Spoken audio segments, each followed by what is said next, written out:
বৃষ্টি বৃষ্টি ওয়েদার। ওফ, দারুণ লাগবে কিন্তু খেতে বন্ধুরা। তাই আজকে ঠিক করেছি খিচুড়ি খাবো। খিচুড়ির সাথে পটল ভাজা, আলু ভাজা, কাঁকরোল আছে, কাঁকরোল ভাজা আর পাঁপড় ভাজা। দারুণ জমে যাবে, তাই না বলো বন্ধুরা? হ্যালো বন্ধুরা, সবাই কেমন আছে? আশা করি সবাই খুব ভালো আছে, আর আমি তো ভালোই আছি। চলো চলো আজকে আবার একটা ছোট্ট ব্লগ ভিডিও নিয়ে, রান্নার ভিডিও নিয়ে তোমাদের কাছে চলে এসেছি। বৃষ্টির সময় বাঙালি খাবার খিচুড়ি। খিচুড়ি কিন্তু দারুণ মজা লাগে।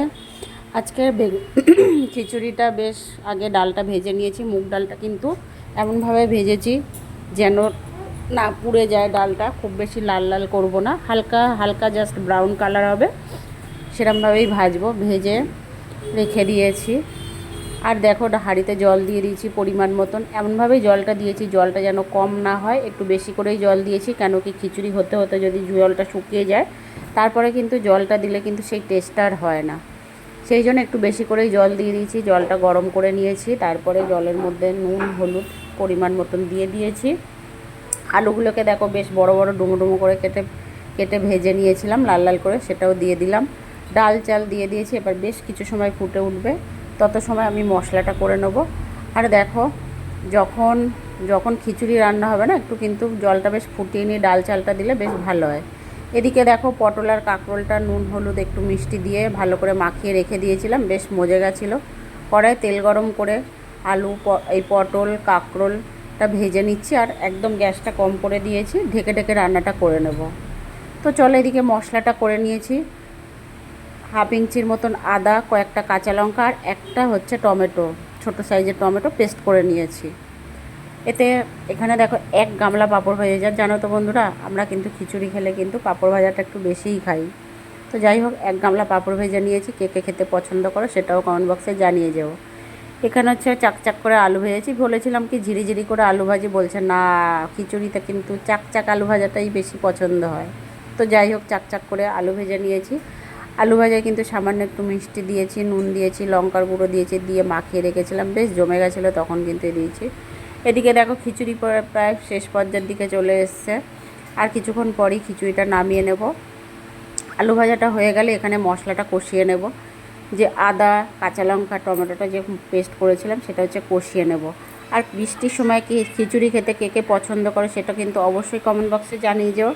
কে কোথা থেকে আমার ভিডিও দেখো সেটা কিন্তু জানিয়ে যেও, কেমন? তো যাই হোক, এখানে দেখো আলু ভাজাটা হচ্ছে। আর চাকচাক আলু ভাজা তো আমার বাড়িতে আমি থেকে শুরু করে সবাই খুব পছন্দ করে। এখানে এবার কিছু সময় ঢেকে দেবো। ঢেকে দিয়ে এদিকে খিচুড়িটা দেখবো কত দূর কী হয়েছে। খিচুড়িটা দেখো বেশ কিছু সময় নাড়াচাড়া দিয়ে একটু ঢেকে দিয়েছিলাম, গ্যাসটা একদম কম করে দিয়ে। তো খিচুড়ি একদম প্রায় রেডি। এবারে মশলাটা দেবো। খিচুড়ি হচ্ছে, আর এদিকে একটু গল্প করতে গেছিলাম ওই ঘরে। তো যাই হোক, এবার এখানে মশলাটা কষিয়ে নেবো ভালো করে। মশলাটা কষাবো হচ্ছে তোমার কড়াই তেল দিয়ে। একটুখানি গোটা জিরে ফোড়ন দেবো। এখানে দেখো, গোটা জিরে ফোড়ন দেবো, শুকনো লঙ্কা ফোড়ন দেবো, দিয়ে মশলাটা দিয়ে দেবো। তো যাই হোক বন্ধুরা, কে কোথা থেকে আমার ভিডিও দেখো অবশ্যই কিন্তু কমেন্ট বক্সে জানিয়ে যেও, কেমন? আর হ্যাঁ, তোমাদের সাথে একটা কথা শেয়ার করতে ভুলে গেছি। জানো তো, আমাকে অনেকেই কমেন্ট বক্সে এসে বলছে কি রান্নার ভিডিও ছাড়ে, কি ভিডিও ছাড়ে, কি ভিডিও ছাড়ে। তো ভাই, দাদা দিদি, তোমাদের সবাইকেই বলি, কি রান্না করছি না করছি, রান্নাটাও একটা আর্ট। আর যারা ভিডিও করে না, ভিডিও করতে কিন্তু এত সস্তার ব্যাপার না, ঠিক আছে? ভিডিও করা বলো, খাওয়া বলো, সব কিছুতেই কষ্ট আছে, তাই না? রান্না করে খাওয়াটা কিন্তু অত সহজ ব্যাপার না। যে রান্না করে সেই বোঝে। আর যারা রান্না করো না, শুধু খেয়ে নাও, তারা তার মর্মটা বোঝো না। তাই জন্য অনেকেই কমেন্ট বক্সে বলো কি রান্না করো, কি রান্না করে, কি যাই রান্না করি না কেন, রান্নাটা সবটাই কষ্ট। রান্না করো, ঘরের কাজ করো, বাইরের কাজ করো, যে কাজই করি না কেন, আমরা সবটাতেই কিন্তু কষ্টর ব্যাপার আছে, ঠিক আছে? কষ্ট না করলে কিন্তু কোনোদিনও কোনো কাজটাই সফলতা পাওয়া যায় না।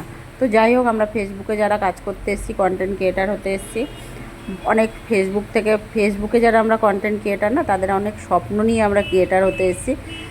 সবার ইচ্ছা আছে যে আমি অনেক বড় একটা ক্রিয়েটার হব। অনেক অনেক আশা থাকে সবার, যে চলো আমি এটা করব ওটা করব, ঠিক আছে? ফেসবুকের টাকা, ইউটিউবের টাকা দিয়ে অনেকে অনেক সফলতা অর্জন করছে। তো আমি সেই আশাটা নিয়েই কিন্তু নেমেছি। আরও একটা কথা বলি, মেসেঞ্জারে অনেকে নক করো, অনেকে SMS করো, অনেকে কল করো, কেউ করবেন না, ঠিক আছে, সবাইকেই বলছি, ভদ্রভাবেই বলছি, ভদ্রতাটা বজায় রাখাটাই বেটার, ঠিক আছে? মেসেঞ্জারে কল করা, মেসেঞ্জারে SMS করা, এগুলো বন্ধ করো। তো যাই হোক, এখানে তো মশলাটা কষাচ্ছি আমি, কষাতে কষাতে এদিকে দেখো খিচুড়িতে দিয়ে দেবো। তো যাই হোক, কে কোথা থেকে ভিডিওটা দেখছো আবারও বলছি, যারা আমার ইউটিউব চ্যানেলে দেখছো একটা সাবস্ক্রাইব করে পাশে থেকো, যারা ফেসবুকে দেখছো একটা ফলো করে পাশে থেকো, কেমন? আর ভিডিওটা বেশি বড় করব না, এখানেই শেষ করব। আর জানো তো, বৃষ্টির সময় খিচুড়ির সাথে যদি একটু, অ্যাকচুয়ালি আমার ঘরে না সেরকম কোনো সবজি ছিল না যে আমি একটা চচ্চড়ি রান্না করব। খিচুড়ির সাথে অ্যাকচুয়ালি চচ্চড়ি কিন্তু আমার বেশি ভালো লাগে। আর এখন ইলিশ মাছ উঠেছে, ইলিশ মাছ দিয়ে তো আরও ভালো লাগে। তো যাই হোক, এবার আমি কিন্তু মশলাটা দিয়ে দেবো। মশলাটা দিলে পরে, হয়ে গেলে পরে একটু ঘি দিয়ে দেবো, ঘি দিয়ে নামিয়ে নেবো। খিচুড়িতে আর আমার সেরকম কিছু দেওয়া নেই, সামান্য একটু মিষ্টি দিয়ে দেবো। তো চলো মশলাটা এবার দিয়ে দিই। মশলাটা দেখো কষানো হয়ে গেছে, এবার মশলাটা আমি দিয়ে দিচ্ছি।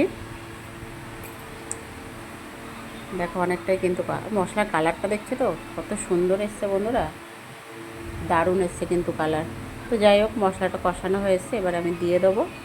তো চলো, আমি তো এক হাতে ক্যামেরা ধরি, ফোনটা ধরে রাখি, আর এক হাতে রান্না করছি, সেই জন্য আমি এখন এটাকে স্টপ করে খিচুড়ির মধ্যে মশলাটা দিয়ে দেবো। আর একজন আমার ভিডিওতে এসে অনেক কিন্তু ভুলভাল কথা বলছে, সেগুলো করো না, ঠিক আছে? টাটা, সবাইকে ভালো থেকো, সুস্থ থেকো।